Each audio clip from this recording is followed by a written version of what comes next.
Apa saja dampak dari penundaan pra-peradilan Peggy Setiawan dan bagaimana upaya hukum yang akan disiapkan oleh penasihat hukum Peggy Setiawan? Kami bahas bersama Irjen Purnawirawan Arianto Sutadi, penasihat ahli Kapolri, juga penasihat hukum Peggy Setiawan Tony RM. Selamat malam Pak Arianto, juga Bung Selamat Tony. malam Pak Reza. Selamat malam Pak Tommy. Selamat malam pemirsa. Selamat malam.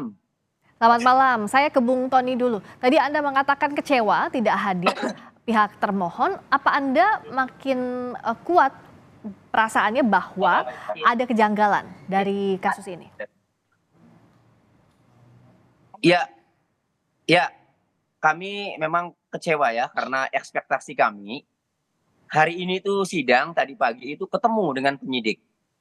Nah, sehingga kami tahu respon penyidik bagaimana ya.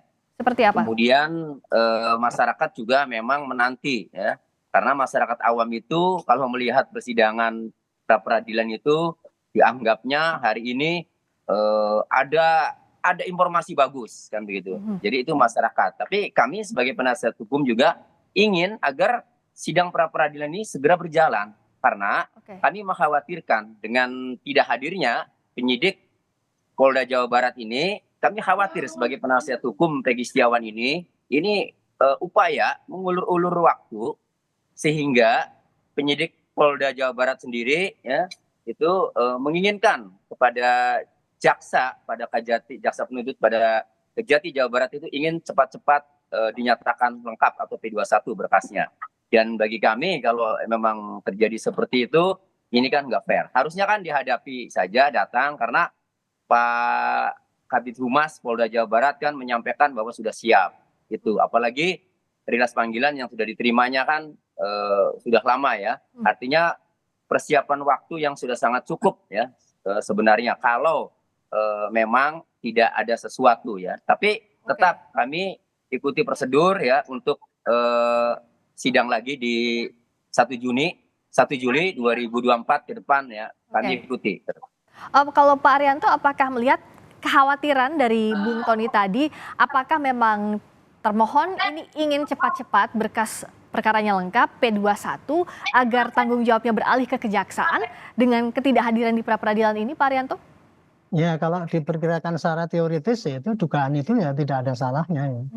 Kebanyakan kalau penyidik kan kalau suruh dipilih, suruh menghadapi pra-peradilan apa tidak ya pasti milih nggak usah pakai pra-peradilan kan. Kalau bisa ini berkas saya bikin seperti diterima oleh jaksa sehingga saya sudah selesai lah tugas saya kan gitu. Kebanyakan gitu ya perkiraannya. Cuman kalau untuk kasus ini saya pikir kok kemudian jaksa tidak akan cepat-cepat itu bikin P21 tuh Pak, karena Pak jaksa pasti akan mikir juga, ini kan disoroti orang banyak itu. Seandainya nanti jaksa itu langsung menerima P21, maka berarti tanggung jawab daripada isi berkas itu sudah pindah ke jaksa kan gitu kan.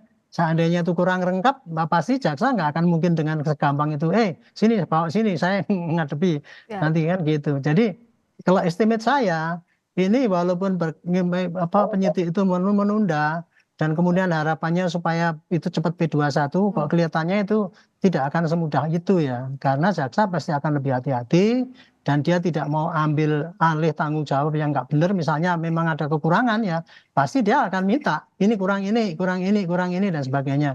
Sehingga berkas itu pasti akan dikembalikan kira-kira. Karena kan gini, waktunya kan berkas dikirim, jaksa kan punya waktu 7 hari ya itu untuk memberikan suatu sikap.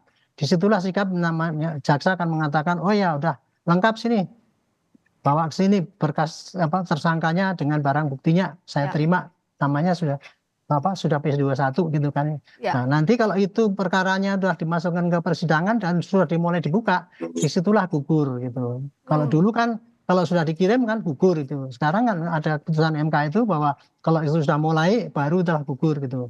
Jadi untuk mencapai buying time ini dengan ini supaya cepat P21, kalau untuk kasus ini Kak, ya bisa saja dilakukan, tapi kelihatannya kemungkinan keberhasilannya itu kecil. Gitu. Bisa, tapi tidak segampang itu, begitu ya Pak? Kemungkinannya berat karena jaksa akan lebih hati-hati dan tidak akan mudah cepat P21 karena bagi jaksa kan juga tidak ada kepentingan untuk cepat-cepat P21 kan gitu kan. Yang penting dia berkas itu lengkap sempurna sehingga nanti nanti kalau dia bawa ke persidangan itu memang bisa betul dipakai untuk penuntutan gitu. Kira-kira itu kalau estimate saya sih. Baik, kalau tadi Bung Tony bilang ya secara perasaan ada khawatir, secara pikiran pun demikian. Tapi kalau bicara soal konsekuensi hukumnya, apa yang menurut Anda merugikan dengan ditundanya pra-peradilan hari ini, Bung Tony? Ya, sebenarnya kalau sudah mendengar Pak Arianto ini kan sudah pengalaman ya. Artinya tidak mungkin jaksa asal saja, apalagi ini kasus disorot publik. Ya kalau memang seperti itu sebenarnya kepentingan kami sih ingin cepet-cepet tuh biar segera ada kepastian hukum. Itu saja. Kalau dirugikan sih ya belum ada, artinya kan akibat ditunda kemudian dirugikan nggak ada. Tetapi kami ini ingin segera ada kepastian hukum. Kan andai saja penyidik Polda Jawa Barat hari ini datang, mungkin kan langsung tuh maraton. Bisa jadi besok langsung sidang terus tiap hari kan, dalam waktu 7 hari bisa diputus. Kan begitu. Cuma karena tidak datang, maka kan lumayan ini. Ada waktu seminggu yang ditunda. Sehingga ya yang kami awalnya ingin cepat-cepat selesai, ini kan jadi tertunda. Paling itu saja sih. Tapi luar biasa saya apresiasi ya sikap Pak Arianto, karena mungkin melihat situasi juga disorot publik ya. Kemudian dengan pengalaman ya sebagai seorang jenderal bintang 2, maka kalau memang itu yang ada di pemikiran Pak Arianto dan jaksanya juga memang benar hati-hati ya, mudah-mudahan memang ini hati-hati, jaksanya juga benar hati-hati dan bisa mendengar nih pendapat dari Pak Arianto. Kalau sebenarnya proses pra-peradilan ini Pak Arianto kan belum masuk pada pokok perkara, tapi masih formalitas soal penetapan status tersangkanya ini sah atau tidak. Nah, kalau sebelumnya tim hukum Polda Jawa Barat bilang akan siap menghadapi pra-peradilan ini, tapi pada faktanya tidak hadir. Apa yang Pak Arianto baca dari sikap termohon? Kalau estimate saya ya, dulu kan sudah siap banget nih, sudah mau turun ke gelanggang nih, mau tinju gitu. Tapi kok tiba-tiba kok nggak jadi gitu. Kalau perkiraan saya ini kan yang mau datang ke situ kan tim hukum kan gitu. Tim hukum itu tim tersendiri, tidak di bawah humas ya. Jadi tim hukum itu terdiri dari Binkum, ada juga mungkin dari eksternal yang masuk situ juga bisa jadi, atau cuman internal juga. Bagian penyidik dari Barreskrim juga mungkin ikut juga, atau penyidik dari Polda juga ikut. Nah kemungkinan ini ya kemarin sudah siap-siap untuk siap menjawab apa-apa, tapi kemungkinan ada perubahan strategi. Misalnya di dalam memberikan jawaban untuk tuduhan ini tadinya dipikirnya sudah cukup dengan ini, tapi wah jangan nanti itu dibantah dengan ini, mungkin perlu kita butuh ini lagi. Nah kira-kira begitulah, mungkin dia dalam rangka untuk melengkapi supaya itu di dalam pra-peradilan ini memberikan jawaban yang tepat sehingga bisa menangkis pra-peradilan itu, maka dibutuhkan keterangan lebih lanjut sehingga dia terpaksa menambahkan alat-alat bukti ataupun keterangan untuk jawaban dari dalam pra-peradilan itu nanti. Itu perkiraan saya ya. Tapi karena saya nanya kenapa mundur, saya juga belum ada jawaban dari Polda Jabar, sehingga saya hanya berandai-andai itu berdasarkan dari pengalaman saya kan bolak-balik dulu menghadapi pra-peradilan. Dulu waktu Pak Budi Gunawan itu saya juga yang ada di situ, jadi saya tahu persis lah bagaimana kira-kira proses di dalam masalah pra-peradilan itu mengenai penundaan dan sebagainya, kekurangan melengkapi jawaban dan sebagainya itu menjadi kendala sehingga kadang-kadang harus ditunda. Itu kurang lebih. Oke, kalau dari sisi Bung Tony, pihak Anda apakah sudah siap betul menghadapi pra-peradilan? Artinya ya, yang mengajukan permohonan adalah pihak Anda, tapi sudahkah betul-betul runut, sudahkah lengkap betul untuk membantah status tersangka Peggy Setiawan secara formal? Sudah, sangat siap. Makanya kami menginginkan penyidik Polda Jawa Barat itu datang, karena kami sudah sangat siap. Nah, jadi dalam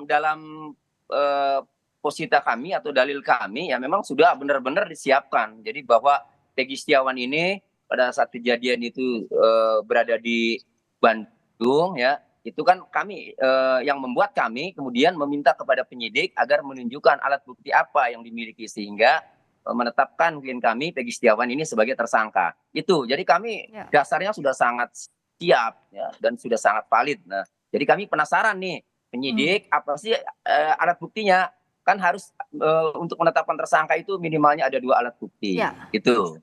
Nah, dari Pak Arianto, bagaimana polisi dalam titik ini bisa meyakinkan publik bahwa kasus ini ditangani secara profesional, juga transparan? Karena kalau semakin ditunda-tunda prosesnya, semakin tertutup, akan semakin kemana-mana pula praduga publik yang sudah terjadi bahkan hari ini, Pak Arianto. Ya, ini penundaan ini dalam rangka polisi itu meyakinkan supaya nanti di dalam pra-peradilan nanti bisa memberikan jawaban-jawaban yang tepat apabila ditanya oleh hakim. Kan ini kan banyak sekali nih bukti-bukti yang diajukan oleh kuasa hukum ini. Nah, kalau dalam kasus yang biasa itu kan paling simpel aja kan yang diajukan dikit gitu. Ini karena banyak maka jawabannya pun harus banyak kan. Dia harus siap-siap untuk pertanyaan-pertanyaan yang sulit-sulit dan dia harus siapkan buktinya waktu itu. Apabila nanti meleset misalkan akan taruhlah itu pengacaranya kan ada 60 tuh. Kalau ada pertanyaan 60 nanti kita nggak siapkan pertanyaan 60 itu, nanti kan kita bisa yang sebetulnya tidak salah jadi bisa salah karena tidak bisa menjawab secara tepat dan bisa menimbulkan hakim berkesimpulan wah ini buktinya kurang kuat. Itulah makanya ini dalam rangka kehati-hatian Polda ini supaya dia bisa menunjukkan bahwa saya kerja benar, ya ini caranya gitu.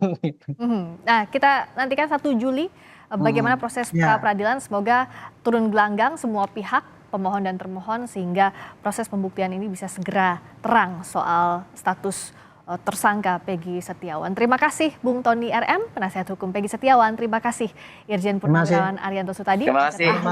Selamat malam. Terima kasih. Malam.